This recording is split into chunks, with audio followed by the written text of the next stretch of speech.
Christmas Day should have been a celebration, a time for family to come together and share laughter, warmth, and gratitude. But that year, the air in my house was thick with something I couldn't quite name. Resentment, maybe, or the slow, silent erosion of love.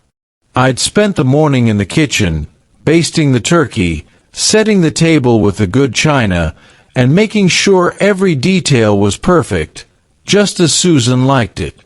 The house was filled with the scent of cinnamon and pine, the tree twinkled in the corner, and the grandkids ran circles around the living room, their laughter echoing off the walls. I watched them, feeling a bittersweet pride, remembering when Emily and her brother were that small, when I was the center of their world. Now, I was just a fixture, a man who paid the bills and carved the roast, but whose presence seemed to matter less with each passing year. As everyone gathered around the table, I tried to push the doubts aside, raising my glass for a toast.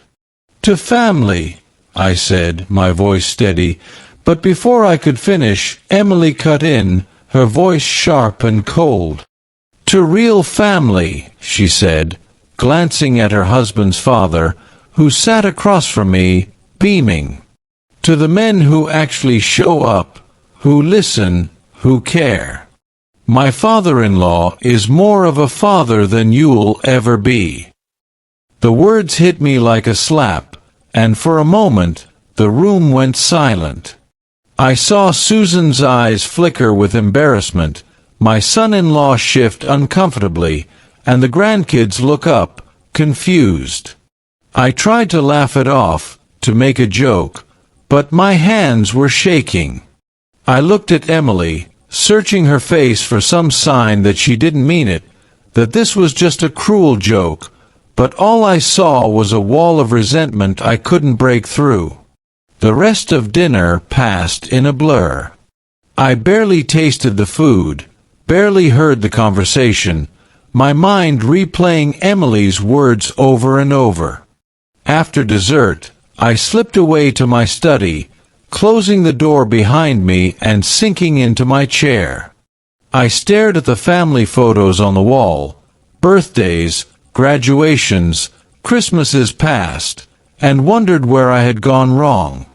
I thought about all the years I'd worked overtime, missed school plays, and put off vacations to make sure my family had everything they needed. I thought about the arguments, the misunderstandings, the way Susan and Emily always seemed to close ranks, leaving me on the outside. I thought about the sacrifices I'd made, the dreams I'd set aside, and the man I'd become, tired, invisible, and apparently replaceable. That night, as the house grew quiet and the last of the guests left, I lay awake in bed, listening to Susan's soft breathing and the distant sound of Emily's laughter drifting up from the guest room. I realized, with a clarity that was both painful and liberating, that I was a stranger in my own home. I didn't belong here anymore. If you enjoy powerful stories like this, don't forget to subscribe for more. The next morning, I got up before dawn, made a pot of coffee, and sat at the kitchen table, staring out at the snow-covered yard. I knew what I had to do. I would give them what they wanted, a life without me. And maybe, just maybe, I would find a way to give myself the gift I'd been denied for so long, the chance to start over, to be seen, to matter again. The decision settled over me like a blanket, heavy but warm, and for the first time in years, I felt a spark of hope flicker in my chest. I didn't know what the future would hold, but I knew I couldn't keep living like this. I was done being the ghost at my own table. It was time to disappear. The days after Christmas passed in a haze of numb routine, each moment colored by the echo of Emily's words and the cold realization that I was no longer needed in my own home. I went through the motions, taking down the decorations, shoveling the driveway, paying the bills, but inside, I was unraveling. Susan tried to act as if nothing had happened, filling the silence with small talk and busy work, but I could see the tension in her jaw, the way she avoided my eyes. Emily and her husband stayed a few extra days, their laughter and inside jokes a constant reminder that I was on the outside looking in. I watched as Emily doted on her father-in-law, hanging on his every word, seeking his approval in ways she never had with me. I tried to join in, to offer advice or share a story, but my words fell flat, met with polite nods or outright dismissal. The house that I had worked so hard to build, to fill with warmth and security, now felt like a museum of someone else's life. I found myself wandering from room to room late at night, touching the backs of chairs, running my fingers over the banister, remembering the years when Emily would race down the stairs on Christmas morning, her eyes bright with excitement, her arms reaching for me. Now, she barely looked at me, her affection reserved for the man she called Dad, without a hint of irony. I tried to talk to Susan about it, to ask her if she noticed the way things had changed, but she just sighed and told me not to take it personally. Emily's grown up, David. She has her own life now. You should be happy for her. But I wasn't happy. I was heartbroken, humiliated, and angry in a way I hadn't allowed myself to feel in years. I started to replay every argument, every missed recital, every time I'd chosen work over family, wondering if this was the price I had to pay for being a provider instead of a presence. The guilt gnawed at me, but so did the resentment. I had given everything, my time, my energy, my dreams, and in return, I had become invisible. One evening, I overheard Emily and Susan talking in the kitchen, their voices low but urgent. "He just doesn't get it, Mom. He never did. He's always been so distant."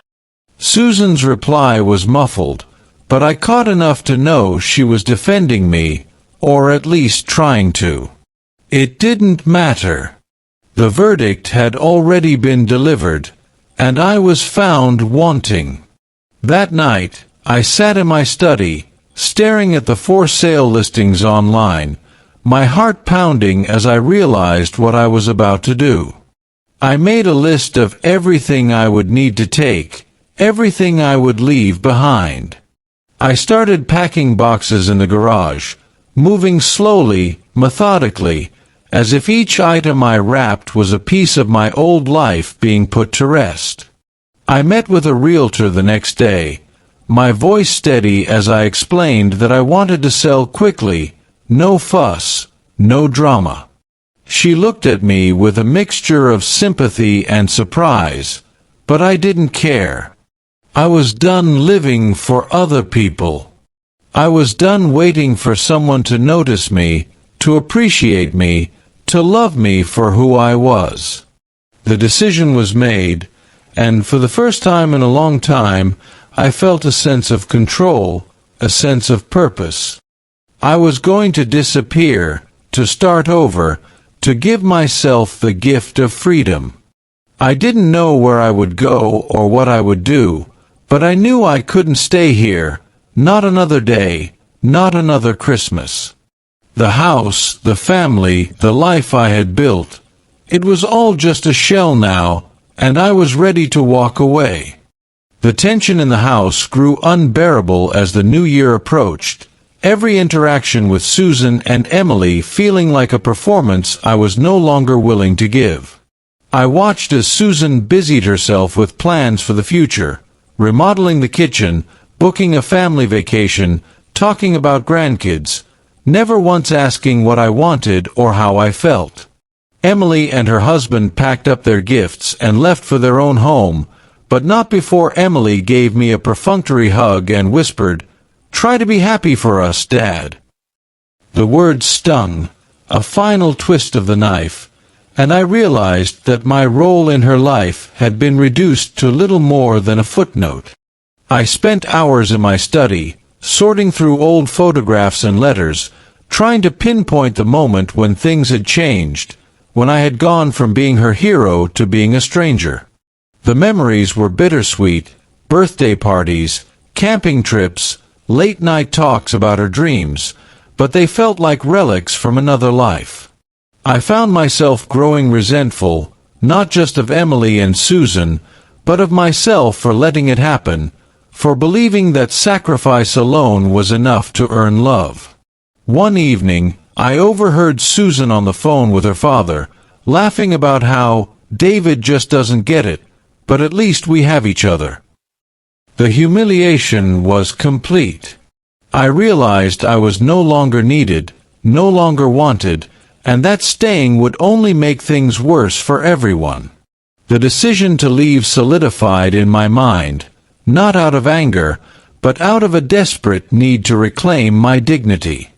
I began to make plans in secret, meeting with a realtor to finalize the sale of the house, quietly packing my belongings into boxes I stored in the garage. I wrote letters to Susan and Emily, explaining my decision, not to hurt them, but to save myself. I told them I loved them, but I couldn't keep living as a ghost in my own home. I arranged for the sale to go through after the holidays, ensuring they would be taken care of financially. On New Year's Eve, while the family was out celebrating, I left my keys on the kitchen table, took one last look around the house that had been my life's work, and walked out the door. The night air was cold and sharp, but I felt strangely free, as if a weight had been lifted from my shoulders. I drove away without looking back, disappearing into the darkness, determined to find out who I was without them. The freedom was terrifying and exhilarating, and as I checked into a small motel on the edge of town, I realized that this act of leaving was the best Christmas gift I could have given myself. I didn't know what the future would hold, but for the first time in years, I was ready to find out. The first morning after I left, I woke in a strange bed, the thin motel curtains letting in a sliver of gray winter light, and for a moment I forgot where I was. Then the memories came rushing back.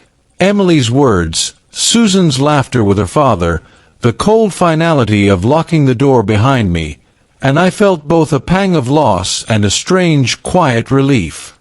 I made myself a cup of bitter motel coffee and sat on the edge of the bed, staring at the small pile of boxes I'd managed to fit in my car, a few changes of clothes, my favorite books, a photo album, and the letters I'd written to Susan and Emily. I wondered if they'd found them yet, if they were angry or heartbroken or just relieved to have the house to themselves. I tried not to dwell on it. Instead, I focused on the practicalities, meeting with a realtor to finalize the sale, setting up a new bank account, and searching for a place to live that was mine and mine alone. I found a small apartment in a quiet part of the city, nothing fancy but clean and warm, with a view of a park where I could walk and think. Moving in was both liberating and lonely. For the first time in decades, I had no one to answer to, no expectations to meet, no roles to play except my own. I spent my days exploring the city, reading in coffee shops, and rediscovering old hobbies I'd abandoned long ago. Sketching, listening to jazz, even trying my hand at cooking meals for one. The loneliness was sharp at first, especially in the evenings when the world seemed to shrink to the size of my living room, but gradually I began to heal. I made friends at a local community center, joined a book club, and started volunteering at a food bank, finding solace in the quiet rhythm of helping others. I watched from afar as my family adjusted to my absence. Susan called a few times, her messages alternating between anger and pleading, but I didn't answer. Emily sent a single text, "Why did you leave?" But I couldn't bring myself to reply. I needed space, time to rebuild myself, to figure out who I was outside of being a husband and father. I kept busy, filling my days with small victories. A new recipe mastered, a chapter finished in a book, a conversation with a stranger that made me feel seen. The pain of leaving lingered, but so did the relief. I realized that I had spent so many years trying to be everything for everyone else that I had forgotten how to be anything for myself. Now, in the quiet of my new life, I was learning to listen to my own needs, to honor my own desires, to find joy in the simple act of being alive. The freedom was terrifying, yes, but it was also exhilarating. For the first time in years, I felt like I was living, not just existing. I didn't know what the future would hold, but I was finally ready to find out, on my own terms. The weeks that followed were a strange blend of emptiness and discovery, as I settled into my new apartment and tried to make sense of a life that was suddenly, startlingly, my own. At first, the silence was deafening. I would wake up in the middle of the night, expecting to hear Susan's soft breathing beside me or the creak of Emily's footsteps in the hallway, only to be met with the hum of the refrigerator and the distant sound of city traffic. I missed the chaos of family life, the small rituals that had once anchored my days, Sunday pancakes, movie nights, the way Susan would hum as she folded laundry. But as the days passed, I began to notice something else, a sense of possibility, a freedom I hadn't felt since I was a young man. I started each morning with a walk in the park, breathing in the crisp winter air and watching the world wake up around me.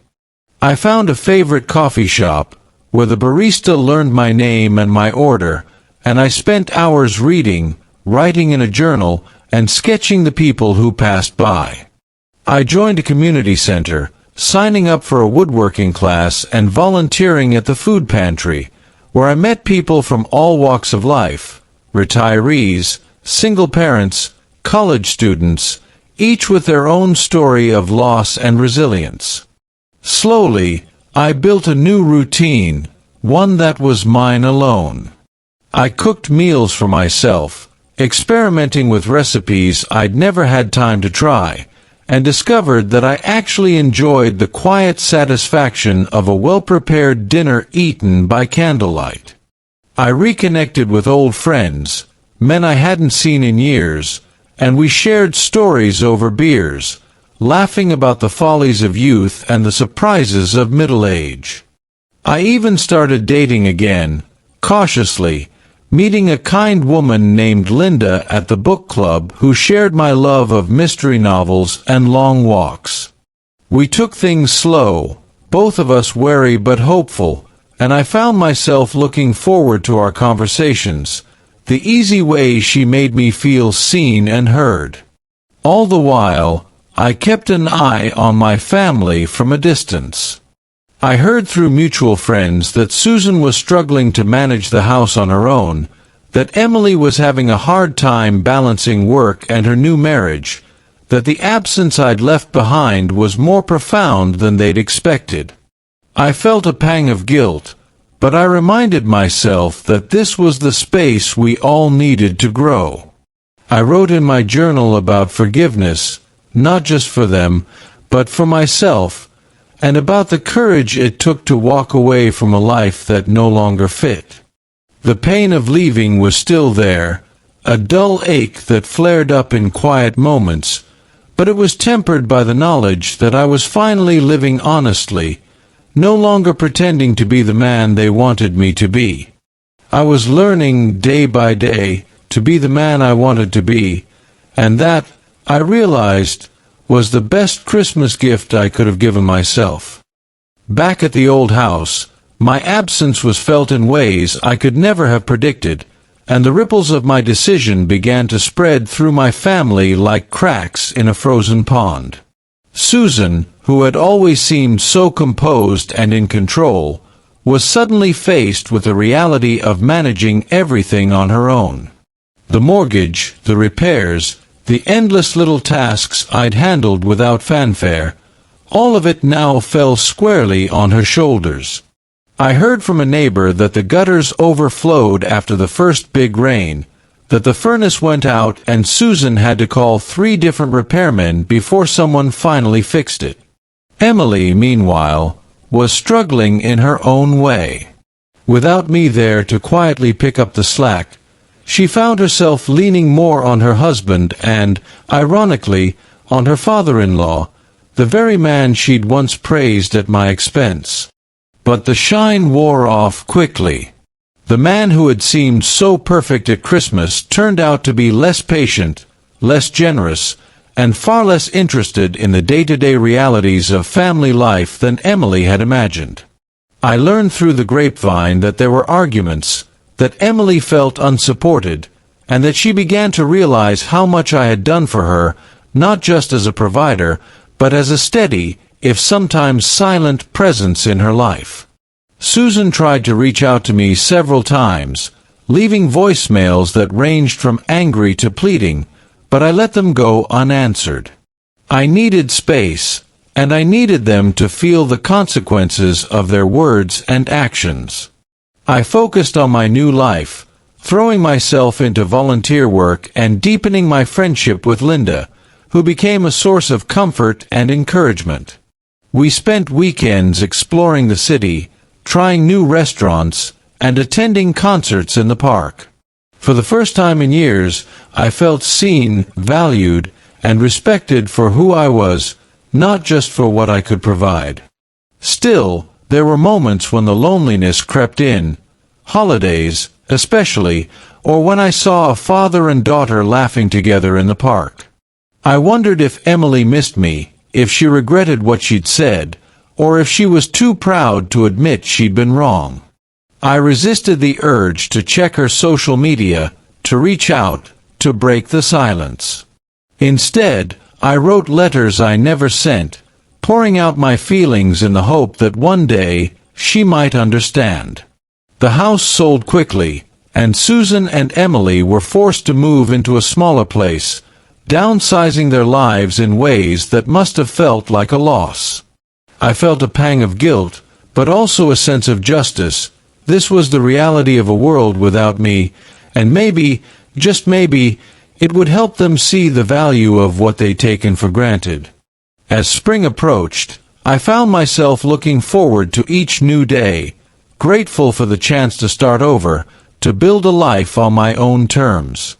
The pain of the past lingered, but it no longer defined me. I was learning to let go, to forgive, and to hope that, in time, my family might do the same. As the months slipped by, the silence between me and my family became a landscape I learned to navigate, but it was never truly empty. There were always echoes, reminders, and the slow, inevitable unraveling of secrets that had been buried for years. I heard from a mutual friend that Emily had finally found the letters I'd left behind, tucked away in the back of my old desk, and that reading them had shaken her more than she cared to admit. In those letters, I had poured out my heart, not to blame, but to explain, to show her the pain I'd carried and the love that had always been there, even when I didn't know how to show it. Susan, too, was forced to confront the reality of our marriage, confiding in her friends about the years of quiet neglect, the misunderstandings, and the way we'd both let resentment fester instead of reaching for each other. Without me there to absorb the tension, old wounds surfaced. Emily's relationship with her father-in-law, once so idealized, began to crack as she saw his flaws more clearly. His impatience, his lack of real investment in her life, his tendency to offer advice but never a helping hand. The family, once held together by my silent labor, began to fracture in my absence. I learned that Susan and Emily argued more often, that the house felt emptier, and that the holidays were no longer the seamless celebrations they once were. Meanwhile, I was changing too. Linda encouraged me to write about my experiences, and I started a memoir, pouring my story onto the page in the hope that it might help someone else who felt invisible in their own family. The process was cathartic, forcing me to confront my own shortcomings as a husband and father, but also to recognize the quiet strength it took to walk away. I began to see myself not as a victim, but as a survivor, someone who had chosen dignity over martyrdom, who had finally learned to value his own needs. I started speaking at the community center, sharing my story with other men who felt lost or overlooked, and found a sense of purpose in helping them find their voices. The more I opened up, the more I realized how many others had felt the same way. How many fathers, husbands, and sons had been quietly carrying the weight of unspoken pain. The fire inside me, once fueled by anger and heartbreak, was now a source of hope and connection. I still missed my family, still wondered if reconciliation was possible, but I no longer defined myself by their approval. I was building a new life, one rooted in honesty, self-respect, and the belief that it's never too late to start over. And as the first anniversary of my disappearance approached, I found myself looking forward, not back, ready to see what the next chapter would bring. It was a rainy Thursday evening when I heard the knock at my apartment door, a sound so unexpected that for a moment I thought I'd imagined it. I opened the door to find Susan standing there, her hair damp from the drizzle, her eyes rimmed with exhaustion and something like regret. She looked smaller than I remembered, her confidence replaced by a vulnerability I hadn't seen in years. For a long moment, neither of us spoke. The silence was heavy, filled with all the words we'd left unsaid, all the years of quiet disappointment and missed chances. Finally, Susan broke the silence, her voice trembling as she asked if she could come in. I nodded, stepping aside, and she entered my small living room, glancing around at the evidence of my new life. Books stacked on the coffee table, a half-finished sketch on the easel, a photo of me and Linda at a street fair. Susan sat on the edge of the couch, twisting her hands in her lap, and for a moment I saw the woman I'd fallen in love with all those years ago, before life and routine and resentment had worn us down. She apologized first, her words halting but sincere. She told me how hard it had been without me, how she'd underestimated everything I did for the family, how she'd tried to hold things together but found herself overwhelmed and alone. She admitted that she'd been angry at first, angry that I'd left, angry that I hadn't fought harder to stay, but that over time, the anger had faded, replaced by a deep sadness and a growing understanding of her own role in what had happened. Susan said Emily was struggling too, that she missed me but didn't know how to reach out, that she was embarrassed by her words at Christmas and ashamed of how she'd treated me. I listened, my own emotions a tangled knot of relief, sorrow, and cautious hope. I told Susan about my new life, about the peace I'd found in solitude, the friendships I'd built, the sense of self I was finally discovering. I explained that I wasn't ready to come back, that I needed more time to heal, to figure out who I was outside of the roles I'd played for so long. Susan nodded, tears slipping down her cheeks, and said she understood.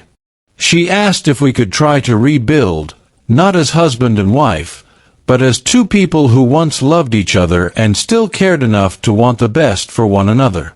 We talked for hours, sometimes in words, sometimes in silence, and by the time she left, I felt a sense of closure I hadn't known I needed. I realized that forgiveness was possible, that reconciliation, whatever form it might take, would require time, honesty, and effort from both of us. As I watched Susan disappear into the rain, I felt lighter, as if a burden had been lifted. I knew the road ahead would be long and uncertain, but for the first time, I believed that healing was possible, not just for me, but for all of us. That night, I called Linda and told her everything, grateful for her steady presence and the new life we were building together. I went to bed with a sense of peace, knowing that I had made the right choice, that I was finally living for myself, and that whatever happened next, I was strong enough to face it. Spring arrived with a gentle insistence, coaxing green shoots from the earth and drawing me out of my apartment more often, as if the world itself was nudging me to keep moving forward. I found myself embracing the small joys of my new life. Morning walks in the park, the laughter of children playing on the swings, the way Linda would slip her hand into mine as we browsed the Saturday farmers market. I was surprised by how much I enjoyed the freedom, the ability to make choices for myself without the weight of expectation or obligation. I started traveling, taking weekend trips to places I'd always wanted to see but never had the time or permission to visit. I hiked in the mountains, wandered through art museums, and even took a cooking class, discovering a talent for baking bread that made me laugh at my old self, the man who'd once thought his only value was in providing for others. My confidence grew, and with it, a sense of peace I hadn't known in years. I reconnected with old friends, some of whom I hadn't seen since college, and we shared stories of our lives, our regrets, and the unexpected turns that had brought us to this point. Through it all, I kept writing. My memoir, letters to Emily I never sent, and journal entries that helped me make sense of the past and chart a course for the future. I heard from Susan occasionally, her updates growing less frequent but more honest, as if she too was learning to live for herself. Emily, on the other hand, remained silent, her absence a dull ache that flared up in quiet moments but no longer defined my days. I learned from mutual friends that she was in therapy, working through her own issues, and that she had started volunteering at a local shelter, perhaps searching for the same sense of purpose I had found. I was proud of her, even from a distance, and hoped that one day we might find our way back to each other. Linda became a constant in my life, her kindness and humor a balm to the wounds I still carried. We talked about the future, about the possibility of moving in together, about the kind of life we wanted to build, one rooted in honesty, respect, and mutual support. I realized that I was no longer running from my past, but walking toward something new, something better. The pain of leaving my family had not disappeared, but it had transformed, becoming a source of strength rather than shame. I was learning to forgive, not just Susan and Emily, but myself, for all the ways we had failed each other. As the anniversary of my departure approached, I felt a sense of anticipation rather than dread, a readiness to see what the next chapter would bring. I knew there would be challenges, setbacks, and moments of doubt, but I also knew that I was finally living on my own terms, and that, in itself, was a victory worth celebrating. As the anniversary of my departure drew near, I received a letter from Emily, the first real communication from her since the day I left.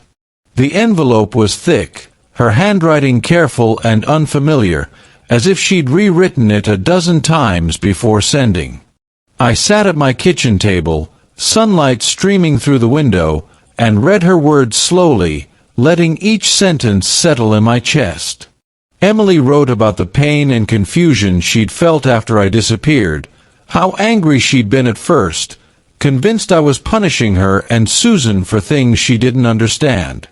But as the months passed, she admitted, the anger faded and was replaced by a gnawing sense of loss and regret.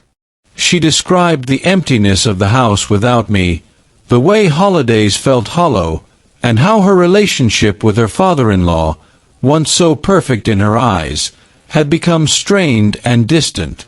She confessed that she'd started therapy, at first just to appease Susan, but soon realized she needed it for herself.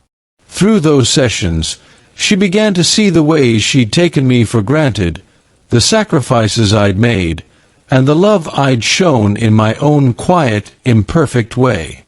Emily apologized for her words at Christmas, for the years of distance, and for not seeing me until it was too late. She wrote about her own struggles, her insecurities, her need for approval, and the pressure she'd felt to live up to everyone's expectations. She told me she was volunteering at a shelter, trying to give back in a way that felt meaningful, and that she hoped, one day, I could forgive her. By the time I finished reading, my hands were shaking and my eyes were wet with tears I hadn't realized I'd been holding back. I sat there for a long time, the letter in my lap, thinking about all the years we'd lost to pride and misunderstanding. I realized that Emily's words were not just an apology, but an invitation, a chance to start over, to build something new from the ashes of what we'd lost. I wrote back, my own letter honest and vulnerable, telling her about my journey, my regrets, and my hope that we could find our way back to each other. I told her I was proud of her for facing her pain, for seeking help, and for reaching out to me. I promised to meet her halfway, to listen, and to try to forgive, not just her, but myself. We agreed to meet for coffee, a small step toward reconciliation, and as I walked to the cafe that morning, I felt a nervous excitement I hadn't felt in years. Seeing Emily again was both painful and healing. We talked for hours, sometimes laughing, sometimes crying, as we tried to untangle the knots of the past. We didn't solve everything, but we started, and that was enough. As I walked home that afternoon, the sun warm on my face, I realized that the best Christmas gift I'd ever given myself was the courage to walk away, and the strength to come back on my own terms when I was finally ready.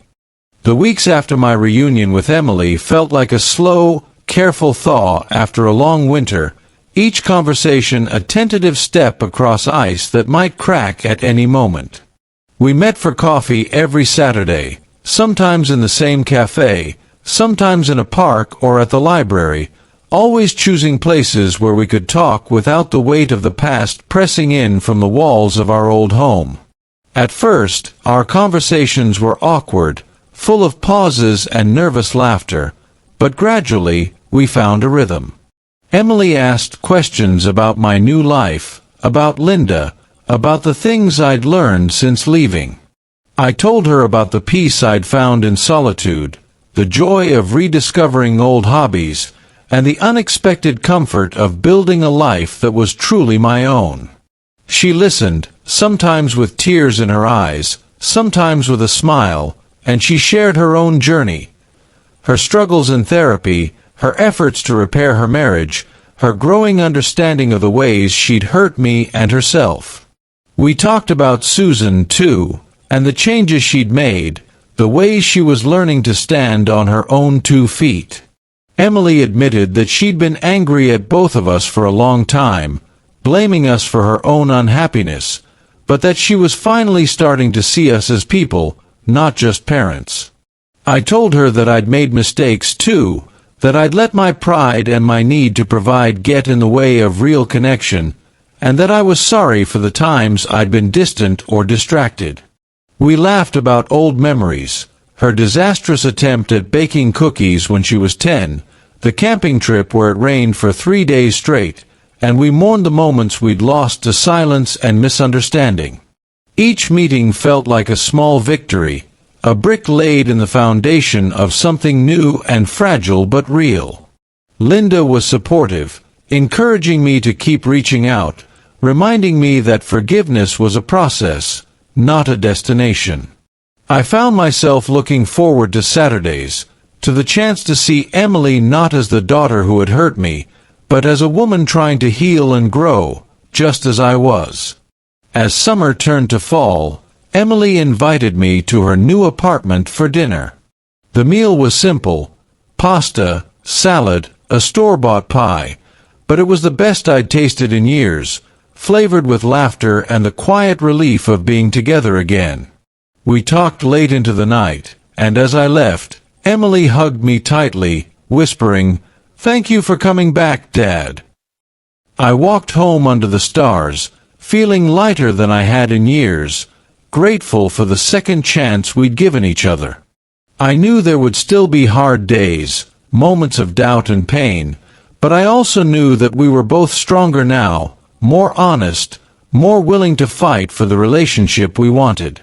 The best Christmas gift I'd ever given myself, I realized, wasn't just the courage to walk away, but the grace to return when the time was right, to forgive, and to be forgiven.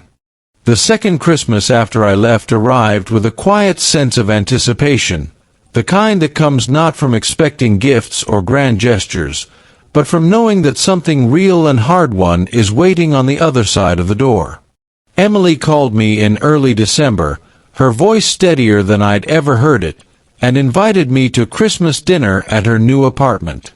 She said Susan would be there, along with her husband and a few close friends, and that she hoped I would come, not out of obligation, but because I wanted to. I hesitated at first, the memory of that last Christmas still sharp in my mind, but Linda squeezed my hand and told me I should go, that I deserved to see how far we'd all come. On Christmas Eve, I baked a loaf of bread, wrapped it in a towel the way my mother used to, and walked through the city streets, the lights twinkling in the windows and the air crisp with the promise of snow. When I arrived, Emily greeted me at the door with a hug that was both tentative and fierce, and I saw in her eyes the same hope and fear that I felt in my own heart. The apartment was warm and filled with laughter, the table set with mismatched plates and candles, the tree in the corner decorated with handmade ornaments and old family photos. Susan smiled at me from across the room, her eyes softer than I remembered, and for the first time in years, I felt like I belonged. Dinner was simple but delicious: roast chicken, potatoes, green beans, and the bread I'd brought, which everyone praised far more than it deserved. We shared stories, played games, and exchanged small gifts, but the real gift was the sense of peace that settled over us, the knowledge that we had all survived something difficult and come out stronger on the other side. After dessert, Emily stood up and cleared her throat, her hands shaking just a little. "I want to say something," she began, her voice trembling. "Last Christmas, I said something I can never take back. I hurt you, Dad, and I hurt myself too. But you gave me the greatest gift when you left. You forced me to see who I was, and who I wanted to be. I'm sorry for all the years I took you for granted. I'm grateful you came back." The room was silent for a moment, and then Susan reached across the table and took my hand, her grip warm and steady. "We're all grateful," she said quietly. I looked around at the faces of the people I loved, some by blood, some by choice, and felt a wave of gratitude so strong it brought tears to my eyes. I realized that the best Christmas gift I'd ever given wasn't a house or a holiday meal or even my presents. It was the courage to walk away when I needed to, and the strength to return when I was ready. It was the gift of honesty, of forgiveness, of letting go of the past and embracing the messy, beautiful present. As the night wore on and the snow began to fall outside, I sat by the window with Linda, watching the city lights flicker in the darkness, and knew that I was finally home, not in a place, but in the hearts of the people who had learned, just as I had, that love is not about perfection or sacrifice, but about showing up, telling the truth, and choosing each other again and again. That Christmas, I didn't need anything wrapped in a box or tied with a bow. I had everything I needed: peace, forgiveness, and the quiet, unshakable knowledge that I mattered, not just as a father or a husband, but as myself. And that, I realized, was the best Christmas gift of all.